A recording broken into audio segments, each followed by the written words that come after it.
U.S. Secretary of State John Kerry is preparing for a two-week trip overseas that will take him to 7 different countries. Part of his trip includes a stop in Qatar, where he'll take part in the Friends of Syria conference. For more now on Kerry's trip overseas, joining us is Scott Bates, the president of the Center for National Policy.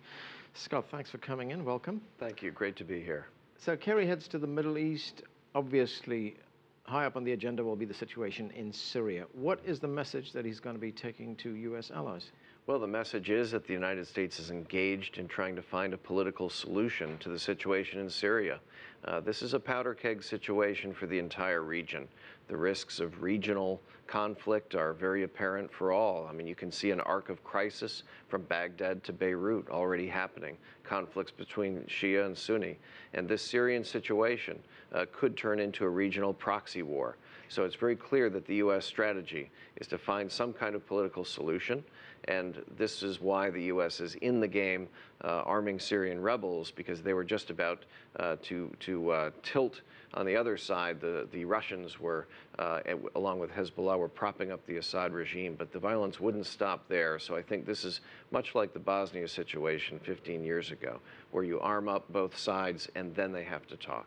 So it sounds very much like the United States is adopting a carrot and stick approach. On the one hand saying we're going to arm the rebels, although they're going to give them light arms and ammunition. On the other hand, Kerry is saying we want these talks, which are scheduled to take place in Geneva, to go ahead. Well, this is it. I mean, this is a leverage with the rebels, is that we can give you assistance, but you must look for a political solution. And that's the lever being used. The United States has already put in $500 million of humanitarian assistance, but it's clear that the situation is rapidly spinning out of control. Now the United Nations has put out a call for $5 billion worth of humanitarian assistance, and regional neighbors like Jordan and Turkey have hundreds of thousands of Syrians inside their borders right now. So a political solution has to be found, or you can expect the 90,000 dead to only be a down payment on a much higher figure as this spins out.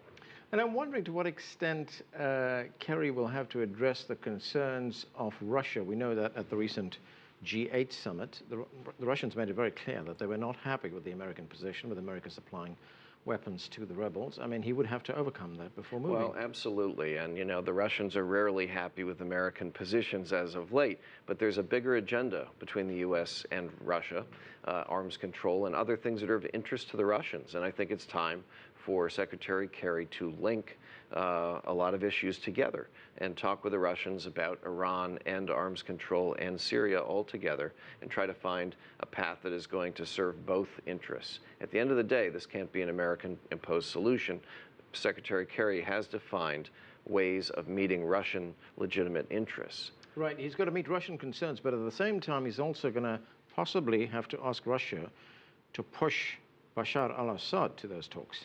Well, I think that's right, you know, I think it's unrealistic to expect that Assad will be able to stay in power and have the rebels accept that solution. What is going to be key is to have a peace with no victors. That's the only solution here. You can't have one group winning out over the other and exacting reprisals. And we've seen this in different parts of the world. This has to be more like a Bosnia situation, and probably would require an international presence to monitor a long-term solution. Okay, we don't have too much time left, but let's look at some of the other issues that Kerry will address during this trip. Middle East peace between the Israelis and the Palestinians, and of course, Iran. Well, that's right, and all these issues are interlinked in so many intricate ways. This is the challenge of a lifetime for John Kerry, and he's well equipped for it. He's spent 24 years on the Senate Foreign Relations Committee. So if he can if anyone can unlock this puzzle, it will be him. Scott Bates, thanks for joining us. Real pleasure. Thank you.